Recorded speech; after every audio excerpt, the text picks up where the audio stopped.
ఈ రోజు దౌలతాబాద్ మండల కేంద్రంలోని దొమ్మాట గ్రామంలో సైబర్ నేరాల మీద దౌలతాబాద్ ఎస్ఐ శ్రీరామ్ ప్రేమ్దీప్ అవగాహన కార్యక్రమం ఏర్పాటు చేయడం జరిగింది. ఆయన మాట్లాడుతూ సైబర్ నేరగాళ్ల పట్ల అప్రమత్తంగా ఉండాలని, సైబర్ క్రైమ్ పట్ల ప్రతి ఒక్కరికి అవగాహన కలిగి ఉండాలని అన్నారు. టెక్నాలజీని ఎంతవరకు ఉపయోగించుకోవాలి, దానివల్ల లాభాలేంటి, నష్టాలేంటి, ఏం జరుగుతుంది అని తెలుసుకోవాలని అన్నారు. రాబోయే రోజుల్లో ఎలక్షన్స్ టైం ఉంది కాబట్టి ఎలక్షన్స్ టైంలో కూడా అందరూ జాగ్రత్తగా ఉండాలి. గొడవలలో ఇన్వాల్వ్ కావద్దు. గ్రామంలో శాంతి భద్రతలకు ఎలాంటి ఆటంకం కలగకుండా ఉండాలని గ్రామ ప్రజలను కోరటం జరిగింది. ఈ కార్యక్రమానికి సహకరించినటువంటి గ్రామ ప్రజలకు ధన్యవాదాలు చెప్పడం జరిగింది. ఇందులో పాల్గొన్న వారు head constable Vikram Reddy, police సిబ్బంది, గ్రామ ప్రజలు పాల్గొన్నారు. ఎందుకంటే అందరూ కూడా పెద్ద ఫోన్లు వాడుతున్నారు, మన సోషల్ మీడియా వాడుతున్నారు, ఈ మన టెక్నాలజీ అందరూ కూడా ఇంటర్నెట్ అందరూ వాడుతున్నారు. ఒక 10 సంవత్సరాల కింద చూసుకుంటే ఎవరు కూడా టెక్నాలజీ వాడకపోయారు. ఇప్పుడు మాత్రం ప్రతి ఒక్కరు టెక్నాలజీ వాడుతున్నారు. ఏదైనా ఒక చిన్నది కానీ ఇట్లా ఫోటో తీసుకుంటున్నారు, గ్రూప్లో పెడుతున్నారు, అది ఎక్కడెక్కడికో వెళ్ళిపోతుందా లేదా? అందుకని టెక్నాలజీ అంత ఫాస్ట్ అయిపోయింది. ఇప్పుడు మీ ఊళ్ళో ఒక గ్రూప్ ఉంటుంది, దొమ్మాట గ్రూప్, విలేజ్ గ్రూప్ అని. ఏదైనా ఒక చిన్న జరిగిందనుకో అలా గ్రూప్లో పెట్టేసి వాడు దుబాయ్లో ఉన్నా ఎక్కడున్నా గ్రూప్లో ఉంటే తెలిసిపోతుందా లేదా? అంటే మన టెక్నాలజీ అనేది అంత ఫాస్ట్గా ఇంప్రూవ్ అయిపోయింది, ఫాస్ట్ పెరిగిపోయింది టెక్నాలజీ అనేది. దాన్ని మనం ఎంతవరకు అయితే మనం ఏ పర్పస్ అయితే వాడుతామో ఆ పర్పసే వాడుతాం. పాటించడానికి, లేకపోతే వాళ్ళకు మనకు ఇప్పుడు పైసలు పంపించాలనుకుంటున్నాం, ఇంతకుముందు మనీ లేకుండా అక్కడ గూగుల్ పే, ఫోన్పే కొట్టుకున్నాం. ఇవన్నీ మనకు తగ్గుతున్నాయి. మనకైనా విషయాలు కొత్త విషయాలు తెలుసుకోవాలనుకుంటే కూడా మనం యూట్యూబ్లో చూసుకుంటాం. ఇప్పుడు మనం పాత ఫ్రెండ్స్ని కలుసుకోవాలి, తెలుసుకోవాలంటే సోషల్ మీడియా ద్వారా తెలుసుకుంటాం.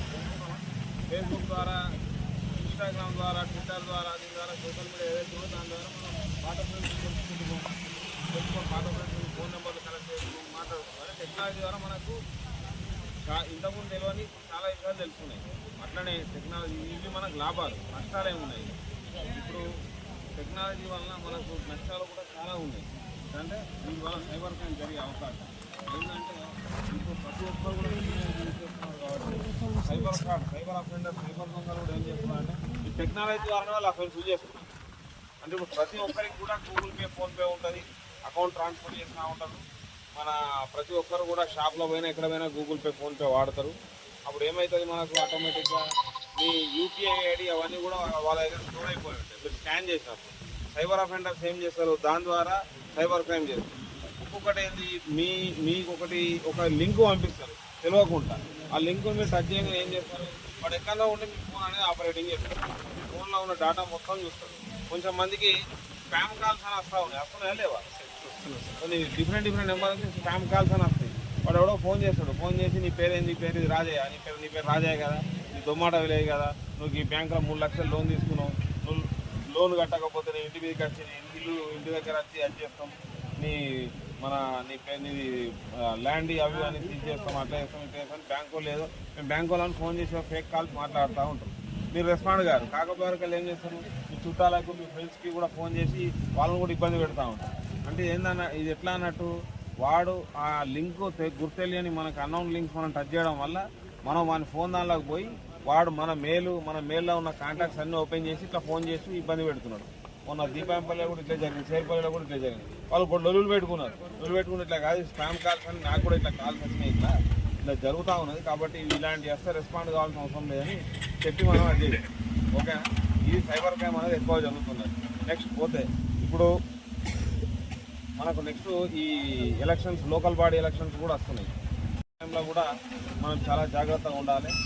ఎక్కడన్నా ఏదైనా కానీ చెప్పాలి, విలేజ్ ఏమున్నా కానీ అనవసరంగా చిన్న గొడవలకు దీనిలో పోవద్దు. మీరు కావచ్చు, మీ పిల్లలు కావచ్చు, ఎవరన్నా కావచ్చు, అనవసరంగా చిన్న గొడవలలో పోయి కేసులలో ఇరుక్కుంటే ఒకసారి ఎలక్షన్ కేసులో ఒకసారి ఇరుక్కుంటే అది ఎప్పటికీ ఉంటుంది. మామూలు కేసు అంటే పోతుంది, కానీ ఎలక్షన్ కేసు అనేది పోతుంది. ఎలక్షన్స్లో జరిగే టైంలో మనకు ప్రతి ఒక్కటి హైదరాబాద్ ఎలక్షన్స్ వెళ్ళి ఉంటుంది. వాళ్ళు ఏం చేస్తారు, ఎలక్షన్ టైంలో ఏదైనా కేసు అయింది, దొమ్మాట విలేజ్లో ఒక కేసు అయింది, సూరంపేటలో ఒక కేసు అయింది, వాళ్ళు మొత్తం ఎలక్షన్స్ దానిలో వాళ్ళు డేటాబేస్లో పెట్టుకుంటారు. ఇక ప్రతి సంవత్సరం ఈ ఎలక్షన్స్ ఉన్న టైంలో ప్రతి సంవత్సరం వాళ్ళు ఇబ్బంది పెట్టుకుని ఉంటుంది.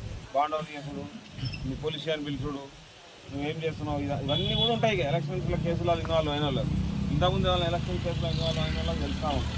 ప్రతి సంవత్సరం ఎలక్షన్స్ ఉన్నప్పుడు వాళ్ళ వచ్చుడు, ఎంఆర్ ఆఫీస్లో బాండవర్ అవుడు, ఇవన్నీ ఇబ్బందులు పడుతూ ఉంటాయి. పిల్లలకు మెయిన్గా చదువుకునే పిల్లలకు చాలా ఇబ్బంది అవుతూ ఉంటుంది. కాబట్టి ఈ ఎలక్షన్ టైంలో చాలా జాగ్రత్తగా ఉండాలి. ఎందుకంటే అది మన లీడర్స్ ఇక్కడ లోకల్ ఉండేటోళ్ళే ఉంటారు. ఇవాళ ఎలక్షన్ టైంలో ఒక నెల రోజులు ఉంటుందేమో, తర్వాత అందరం ఒకటే కలిసే ఉంటాం కదా. ఏం చేయాలి, ఏం చేయకూడదు అనే విషయాలపైన అవగాహన కల్పడానికి ఇక్కడికి రావడం జరిగింది. ముఖ్యంగా సైబర్ క్రైమ్స్ అనేవి ఎక్కువగా జరుగుతున్నాయి కాబట్టి ప్రతి ఒక్కరికి సైబర్ క్రైమ్ పట్ల పూర్తి అవగాహన ఉండాలి. మనం ఏం చేస్తున్నాం, ఏం చేస్తలేము, టెక్నాలజీని ఎంతవరకు యూజ్ చేసుకోవాలి, దానివల్ల లాభాలు ఏంటి, నష్టాలు అనేటివి ఏం జరుగుతున్నాయి అనేటివి ఈ అవగాహన కల్పించడం జరిగింది. అదేవిధంగా రాబోయే రోజుల్లో మనకు ఈ ఎలక్షన్స్ జరిగే అవకాశం ఉన్నది కాబట్టి ఎలక్షన్స్ టైంలో కూడా అందరూ కూడా జాగ్రత్తగా ఉండాలి. ఎలాంటి కేసులలో ఇన్వాల్వ్ కావద్దు. గ్రామంలో ఎలాంటి శాంతి భద్రతలకు ఎలాంటి డిస్టర్బెన్స్ చేయకుండా గ్రామస్తులందరూ సహకరించాలని ఈ మీటింగ్ ఉద్దేశించి అందరి గ్రామస్తులకు చెప్పి అవగాహన కల్పించడం. అందరికీ ధన్యవాదాలు. Thank you.